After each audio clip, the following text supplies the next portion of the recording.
혹시 인도에서 소득이 있으신가요? 그렇다면 오늘 꼭 집중하셔야 합니다. 폼 10F라는 서식 하나로 세금을 정말 많이 아낄 수 있거든요. 이게 뭔지, 어떻게 하는 건지 제가 오늘 확실하게 알려드릴게요. 예를 들어서 인도에 기술 라이센스를 팔거나 컨설팅을 해주거나 아니면 투자를 해서 배당금이나 이자를 받는다거나 이런 경우에 해당되신다면 바로 여러분을 위한 내용입니다. 자, 이게 얼마나 큰 차이냐면요. 이 표 한번 보세요. 정말 극적입니다. 우리가 흔히 DTTA라고 부르는 이중과세 방지 협약 혜택을 받느냐, 못 받느냐 이 차이거든요. 보세요. 로열티나 기술 서비스 수수료 보통은 20%가 훌쩍 넘는데 이걸 10%까지 낮출 수 있어요. 거의 절반이죠? 이게 다 여러분 주머니로 들어올 수 있었던 돈인데 그냥 테이블 위에 고스란히 놓여 있는 거나 마찬가지예요. 바로 이 엄청난 절세 혜택의 문을 여는 열쇠. 그게 바로 오늘 우리가 파헤쳐볼 폼 10F입니다. 정말 서류 한 장이 여러분의 수익성을 확 바꿔놓을 수 있는 거죠. 자, 그래서 오늘 순서는 이렇습니다. 먼저 이 서식이 왜 수억 원의 가치를 지녔다고 하는지 알아보고 폼 10F가 정확히 뭔지 그리고 왜 갑자기 디지털로만 해야 하는지 그 다음에 제일 중요한 전자신고 방법까지 쭉 훑어볼 거예요. 마지막엔 성공을 위한 꿀팁까지 알려드릴게요. 자, 첫 번째 파트입니다. 이건 그냥 서류가 아니에요. 진짜 강력한 금융 전략입니다. 이게 절대 과장이 아니에요. 제가 실제로 컨설팅했던 한 IT 회사가 있었는데 인도에 기술 라이센스를 주면서 이 폼 10F 딱 하나 제대로 챙겼거든요. 그랬더니 1년에 절약하는 세금이 무려 3억 원 정도였어요. 정말로요. 이건 남의 얘기가 아니라 바로 여러분의 비즈니스 이야기가 될 수도 있습니다. 알겠습니다. 그럼 도대체 이 폼 10F가 뭔지 그 정체를 한번 제대로 파헤쳐보죠. 법적인 근거는 뭐고 어떤 역할을 하는 걸까요? 간단히 말해서 폼 10F는요. 인도에 살지 않는 사람들, 그러니까 비거주자가 저 DTAA 혜택 받을래요 하고 신청할 때 내는 자기 확인서 같은 거예요.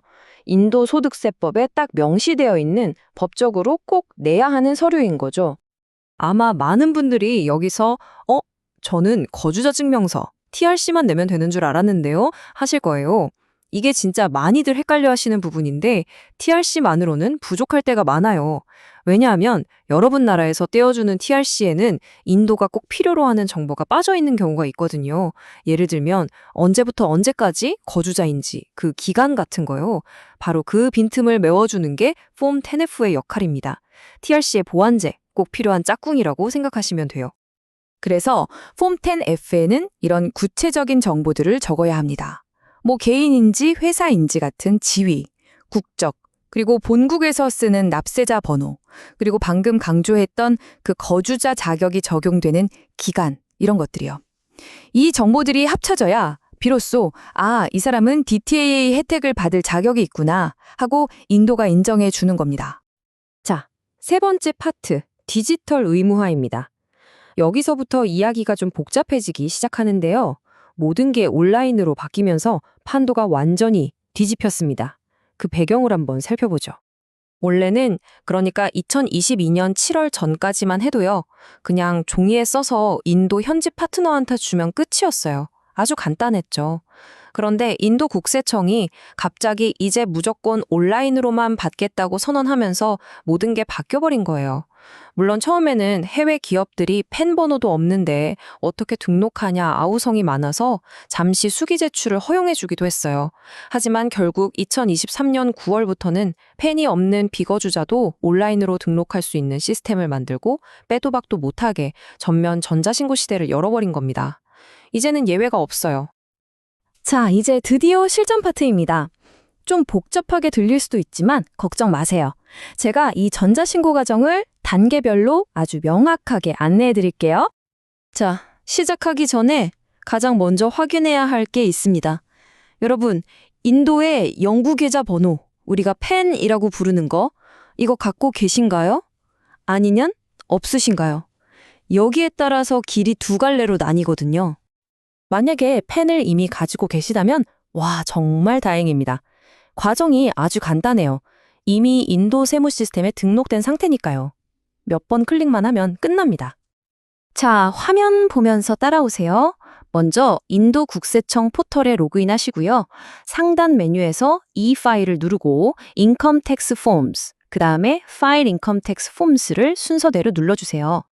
다음 화면으로 넘어가면 이렇게 선택지가 나오는데 여기서 가장 오른쪽 Persons not dependent on any source of income을 선택하시면 됩니다. 이건 특정 소득 유형에 얽매이지 않고 서식을 제출할 때 쓰는 메뉴예요. 자, 이제 스크롤을 좀 내리면 여러 서식들이 보이죠.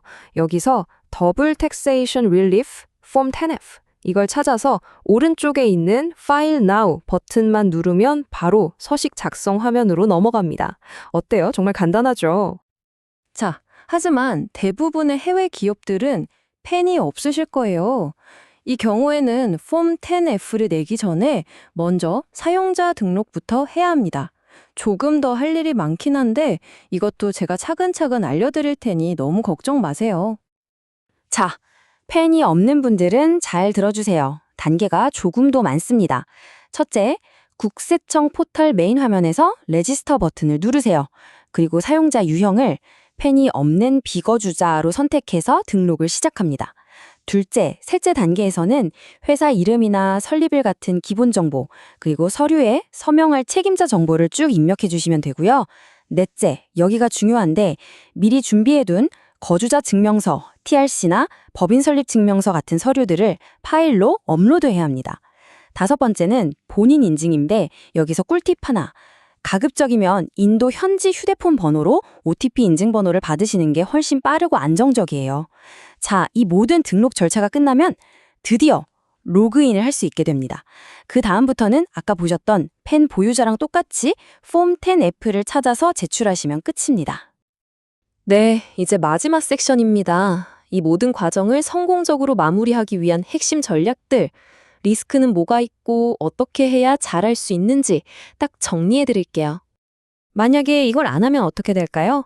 그냥 세금 좀 더 내고 말지 할 문제가 아닙니다. 일단 당장 20%가 넘는 높은 세율이 적용돼서 현금 흐름에 직격탄을 맞고요. 더 무서운 건 인도 당국에 세금 안 내는 문제 납세자로 찍힐 수 있다는 거예요. 이렇게 되면 세무조사는 물론이고 어마어마한 벌금이나 법적 분쟁으로까지 갈 수 있습니다. 정말 신박한 문제예요. 자, 그럼 어떻게 해야 성공적으로 마칠 수 있을까요? 네 가지 핵심 팁을 드릴게요. 첫째, 타이밍. 무조건 돈 받기 전에 제출하세요. 그래야 처음부터 낮은 세율이 적용됩니다. 둘째, 정확성. 폼 10F에 적는 내용이랑 TRC 내용이 토씨 하나 안 틀리고 똑같아야 합니다. 셋째, 서류 준비. 유효한 TRC는 기본이고 인도에서 발급하는 디지털 서명 인증서 DSC라는 게 있는데 이것도 미리 챙겨두셔야 합니다. 그리고 마지막으로 가장 중요한 걸 수도 있는데 전문가의 도움을 받으세요. 인도 세법 정말 복잡하거든요. 현지 전문가를 쓰는 건 비용이 아니라 리스크를 줄이는 확실한 투자입니다. 오늘 우리는 폼 10F라는 구체적인 사례를 통해 인도의 세무 환경이 얼마나 빠르게 디지털화되고 있는지 봤습니다. 마지막으로 이런 질문을 드리고 싶네요. 여러분의 비즈니스는 전 세계를 무대로 띄고 있습니다. 과연 여러분의 규정 준수 전략은 이렇게 모든 것이 디지털 중심으로 돌아가는 세상의 속도에 맞춰 완벽하게 준비가 되어 있으신가요?